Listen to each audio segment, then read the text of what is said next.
గుంటూరులో వైఎస్ఆర్సీపీ సీనియర్ నాయకుడు మాజీ మంత్రి అంబటి రాంబాబు ఇంటిపై దాడి ఆయన అరెస్టును ఖండిస్తూ ఉమ్మడి విశాఖ జిల్లా వైఎస్ఆర్సీపీ కాపు నాయకులు చెలో గుంటూరు కార్యక్రమానికి భారీ కార్ల ర్యాలీగా బయలుదేరారు. మాజీ మంత్రి గుడివాడ అమర్నాథ్, మాజీ ఎమ్మెల్యే కరణం ధర్మశ్రీ ఆధ్వర్యంలో ర్యాలీ జరిగింది. పాయకరావుపేట మండలం పిఎల్పురం వద్ద అల్పాహారం కోసం దిగారు.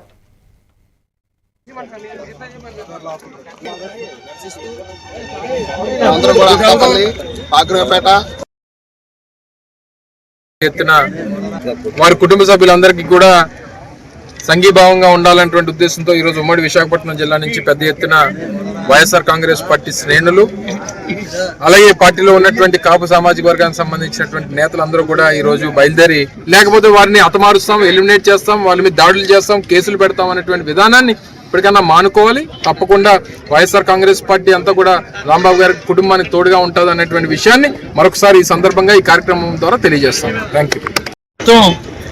ఇప్పుడు కూడా కాపులను అనుదొక్కాలని ముఖ్యంగా చంద్రబాబు తాలూకా ఎజెండా ఏంటంటే, రాష్ట్రంలో ఉన్నటువంటి కాపులు ఎవరు నోరు విప్పితే వాళ్ళ లోపాలని, కూటమి ప్రభుత్వం తాలూకా లోపాలని ఎవరైతే బయటికి లాగుతున్నారో ఆ లోపాలని బయటికి చెప్పడం కానీ, ఈ కూటమి ప్రభుత్వం చేస్తున్నటువంటి పాప మనం ప్రజలకు ఎండగట్టవలసిన బాధ్యత ఉందని ఉద్దేశంతో వైఎస్ఆర్సీపీ శ్రేణులందరూ కూడా పెద్ద ఎత్తున కాపు సానుభూతి పరులందరూ కూడా, కాపు నాయకులందరూ కూడా, కాపు నేతలందరూ విశాఖ జిల్లా నుంచి బయలుదేరడం జరుగుతుంది.